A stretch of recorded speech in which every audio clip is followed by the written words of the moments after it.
Hello, everyone, and welcome to a very special episode of what I'm calling TOV CR Exposed. That's for Tales of the Valiant, which is, like I've been telling people, it's a parallel game to 5th edition.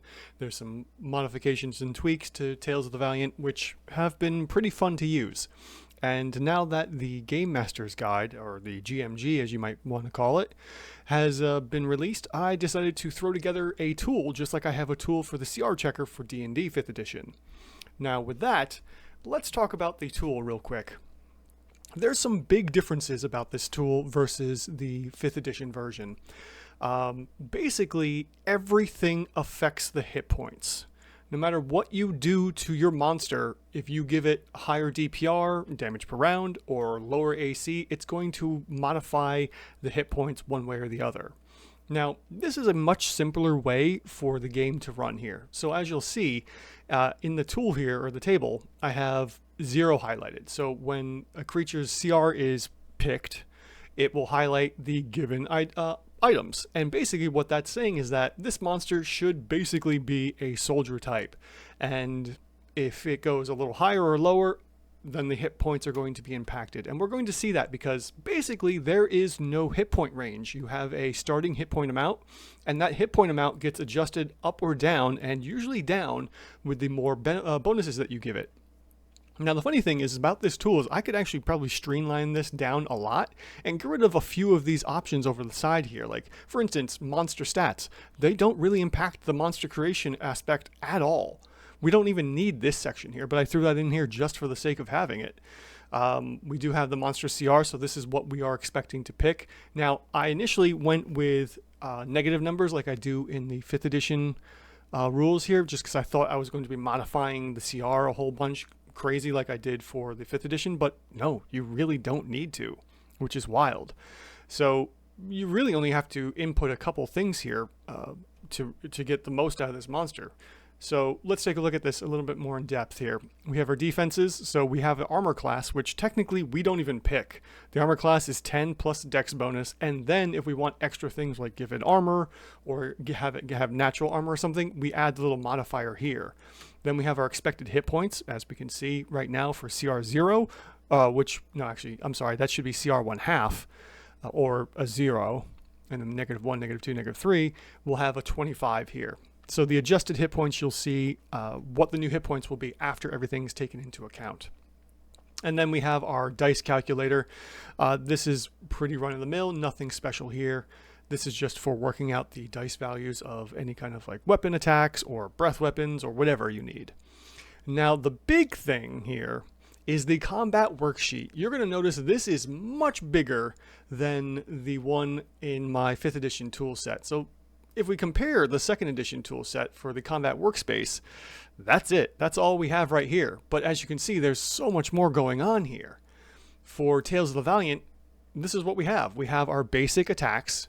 Then we have our multi-target effects, which are basically our, our breath weapons, our AoEs, and what have you, cones, lines, squares, and other attacks that affect multiple targets. Now, the neat thing here is that if you have a monster that has a short range burst, so for instance, if a monster has an AoE that originates from them and it just goes outward, but it only goes about 10 feet, then we use the short range indicator to show that instead of hitting 2 failed targets, we're going to expect 1 pass and 1 fail. So the damage is going to be reduced here in a little bit. And we'll see that with the monster that we're going to look at just to verify its CR and what we're seeing on the paper. Then we also have on-hit effects. This is like the heated body. Anytime one of our players attacks a monster and hits them and they take damage from like something being extremely hot or splash damage just from melee attacks or what have you, this is what we do here. We put the numbers here and then we check the box here if the monster has a chance to save, and then that will either reduce or increase the damage one way or the other. Then we have 2 spots for multi-attacks. We have our legendary actions, our rounds, combat rounds. We have our concentration for spells and other effects. We have our lair actions. And then we have a couple other extra items here. Now, if a monster has can grapple a monster, if a monster can grapple a target and we're using either strength or dex, we're going to see the grapple DC for that. Then we have the show regurgitation DC, which is going to be helpful.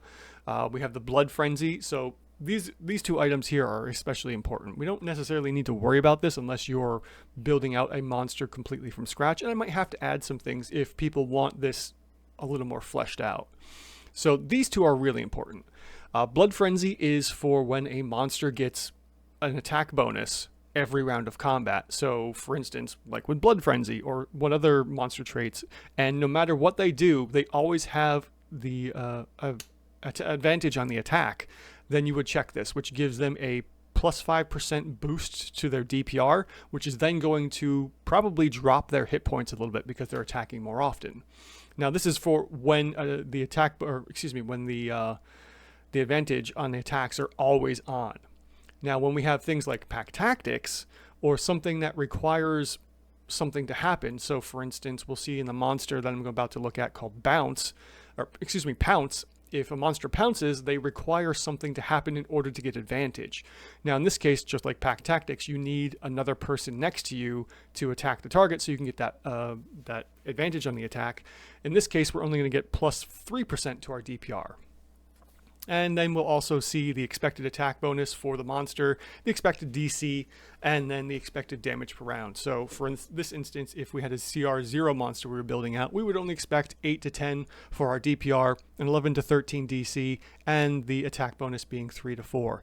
Now, in the rules, it suggests that when you have a DC that's higher or lower, you basically just use this range. You don't make any adjustments, you just force it on. So if for whatever reason you go through the rules and the routes and your monster is supposed to have, for instance, a DC 15 here, we would auto adjust that and say, nope, it's going to be a 13, a 12, or 11, whatever makes sense in that range.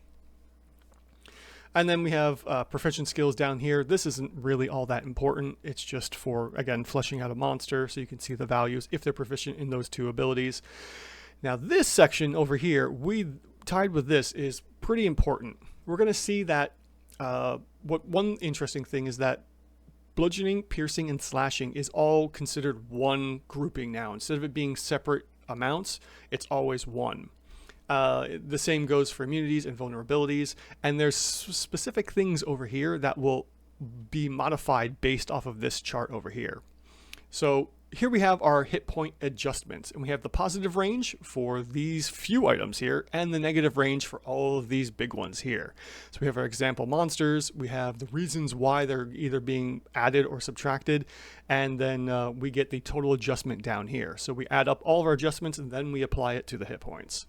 So for instance, we get a positive here if our AC is 1 below the minimum suggested. So for instance, if up here our monster was supposed to have an 11 to 13, but we ended up having an 8 for some reason, then we would get 3 points. 3 points here for the number of changes, and then we would get that times 5. So we would end up with a 15% hit point adjustment in the positive. And then the same goes for every 2 points of damage per round. If you're below the suggested minimum, you will get an additional boost there. And then we have some other items as well. So, if you use this tool, you'll get the chance to see what's going on here. And then again, if we are above our suggested ranges and various other things, we will get negatives to the hit points. And I'll tell you right down here, this one I was so elated to see. And basically it says limited magic immunity from the Rakshasa. If your monster has this, they lose 40% hit points, which is so nice to see, because I would love to have some kind of official wording from D&D about limited magic immunity. That has been the bane of my existence doing this channel here. So now that we've explained basically all of these, and maybe at some point I can go through the rest of these reasonings. Unless you get the Game Master's Guide, go check it out. It's towards the back. It starts at page 234, and you can just kind of go through the custom monster rules from there. Let's apply these rules. And why not? Because, we're playing a D&D adjacent game with Tales of the Valiant. Let's take a look at the Red Dragon Wyrmling. Now, I use this as an example for myself just to see what's going on here, and I was pleasantly surprised. Because, as I know, with D&D, all the dragons are extremely overrated. So anyways, let's go and take a look at our Red Dragon Wyrmling here. So we put in the creature's CR value, and I have to remember not to pick the negative. So right off the bat, for our CR3 Red Dragon Wyrmling, we should be seeing a proficiency bonus of 2, 13 to 15 AC, 80 hit points, 4 to 5 attack bonus, 26 to 31 damage per round, and 13 to 15 save DC. So right off the bat, we can see the pounce down here is perfectly within range, and then its breath weapon is a DC 13 as well. So these follow the rules of it's just within that range. Now we're also going to take a look at the hit points here. So right now we have an expected value of 80 hit points, but we're looking for 68, and at the moment, let's put in our strength. Actually, we do need dex. I'm sorry, I forgot about that part. We have to put in dex here. So that's the only one part that's kind of important. Where Constitution was important for my other tool, Dex is important here because it auto-calculates the armor class.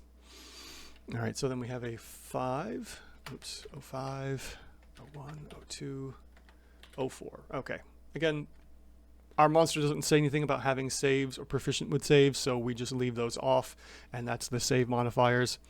The other thing here is that we have a base armor class of 12. We have to add 5 for some reason because of the natural armor. Our dragon just has more armor. You know, the hard chitin plates or whatever our dragons have. Now, the other interesting thing is the movement speed. If our monster only had one movement type and it was below 30, they actually get a bonus to their hit points because they move so slow. So you'll see that with oozes a lot. They'll have a hit point bonus from that. Okay, I'm not going to worry too much about the dice here. I'm just going to go into getting everything else going into order here. But we will see that we have pounce. So our dragon moves at least 15 feet straight. They will make a claw attack, and if they succeed, they will be able to knock the target prone. So I'm going to put the prone condition here, which comes from the claw. And the claw attack is going to be 7 slashing damage, but that's that's an odd number dice, so we're going to add a half onto that because that's the average. So we're going to say 7.5 here, and because we are adding a prone condition, we have the single condition modifier. So you use this checkbox if the monster causes a single condition effect that lasts more than 1 round. Technically, it could last for 1 round. The monster could get up, but if we use this, we're going to see that the DPR doesn't change anyways because it's only, I think it's 5%. It's a low percentage. It might even be just 3% that the DPR goes up. But regardless, it doesn't really make much of a difference because it doesn't change anything. So that's our pounce. Then we have our multi-attack here of 1 bite and 1 claw attack, so we'll get into those in a minute. We do have the... Let's see here, fixing some stuff. We do have our bite attack. So the bite attack is going to simply be 1d10, so that's going to be 9.5 plus 3.5.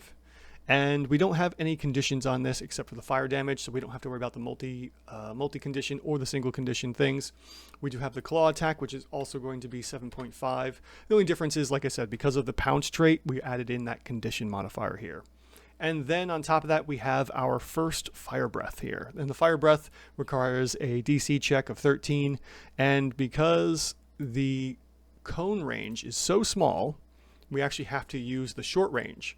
So as you'll see here, if the range of this AoE is an AoE's area of effect, a 10-foot or less radius, a 30-foot or less long 5-foot wide line, or a 15-foot or smaller cone, we check this box. So we only put in the initial damage here. We don't do any kind of multiplication like we used to with the other one for 2 failed saves or however we wanted to do it. The new DPR is going to take that into consideration. So normally this would be a 56 points worth of DPR if our dragon had a bigger cone attack here. But because it's a Wyrmling, it has a wee little one. So we go ahead and check the range, and now the DPR becomes 42 instead of 56 like it was. Come on, there you go, yeah. All right, so we have that. We also have pack tactics. Now, this was something I had to add in because of the pounce, and this is a condition that comes from, this is an improvement to, or excuse me, the prone gives the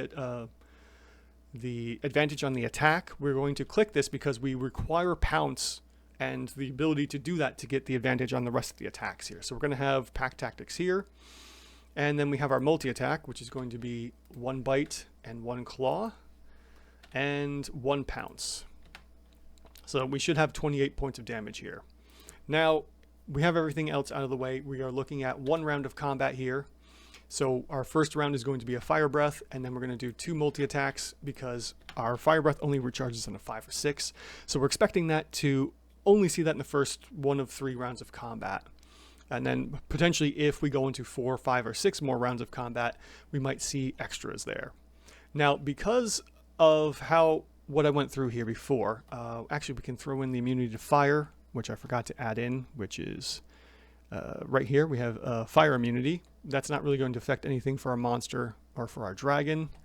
We do have these couple items here that we have to check over and make sure. So since these 2 items are in the positive, right now we're looking at 33 DPR for a full attack, and our monster is supposed to have 26 to 31. This means we now have to add in our negatives here for adjusting our hit points. And then on top of that, our AC is a 17, and we are expecting to have, I need to put in some kind of a thing here. We're expecting to have 13 to 15, which means our AC is too high for our monster. We add in this as well. So because we have 2 points of AC over the expected, we have technically -10, and because we have 2 points of DPR over the expected, resulting in a 1 adjustment, which is an additional -5, we have -15 to our total hit points here. And then if we look at our adjusted hit points, we have 68, which is what we see down here. So surprisingly enough, I clap to Kobold Press here with their Tales of the Valiant. Their monsters appear to be so far following the rules that they've created for this. So I might be out of a hobby here if this is how Tales of the Valiant's going to proceed, or I can still check them, but I'll probably end up being wrong more so than me not putting in the right stuff here to find the monster. So in essence, this monster is balanced from the way it looks. Everything seems to be falling in line, at least with their custom monster rules, which is great to see.